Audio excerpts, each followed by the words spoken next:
Hello everyone, আসসালামু আলাইকুম। আবার চলে আসলাম নতুন একটি খাবারের রেসিপি নিয়ে। তো আজকে আমি বানাবো আলুর দম।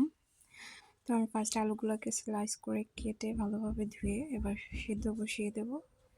তো সিদ্ধ করার জন্য আমি এই জায়গায় পর্যাপ্ত পরিমাণ পানি দিয়ে সামান্য একটু লবণ দিয়ে তারপরে সিদ্ধ করে নেব আলুটাকে ভালোভাবে। তো সিদ্ধ হয়ে গেলে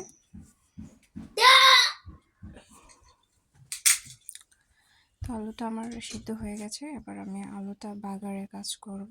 তো ফার্স্টে আমি প্যানে তেল দিয়ে দিলাম, তারপরে দিয়ে দেব কিছুটা পেঁয়াজ কুচি, কাঁচামরিচ কুচি। তো এগুলো লাল লাল করে ভাজা হয়ে গেলে এবার দিয়ে দেবো আদা রসুন বাটা, দিয়ে দেবো সামান্য একটু মরিচ ফাঁকি, একটু হলুদ ফাঁকি, জাস্ট কালার আসার জন্য। তারপরে দিয়ে দেবো টমেটো। তো ভালোভাবে কষিয়ে নেব। রেসিপিটা খুবই সহজ, জানি সবাই পারবেন, তবে আমি যেভাবে রান্না করি সেভাবে ভিডিও করলাম। তো তারপরে আমি ভালোভাবে ভাজা ভাজা করে দিয়ে দেবো চিলি ফ্লেক্স আর দিয়ে দেবো পাঁচফোড়ন ফাঁকি। তো আবার ভালোভাবে একটু নাড়াচাড়া করে ভাজা ভাজা করে তারপরে দিয়ে দেবো ধনিয়া পাতা। তো জাস্ট মিক্স করে নামিয়ে নেব। আমার রান্না কমপ্লিট।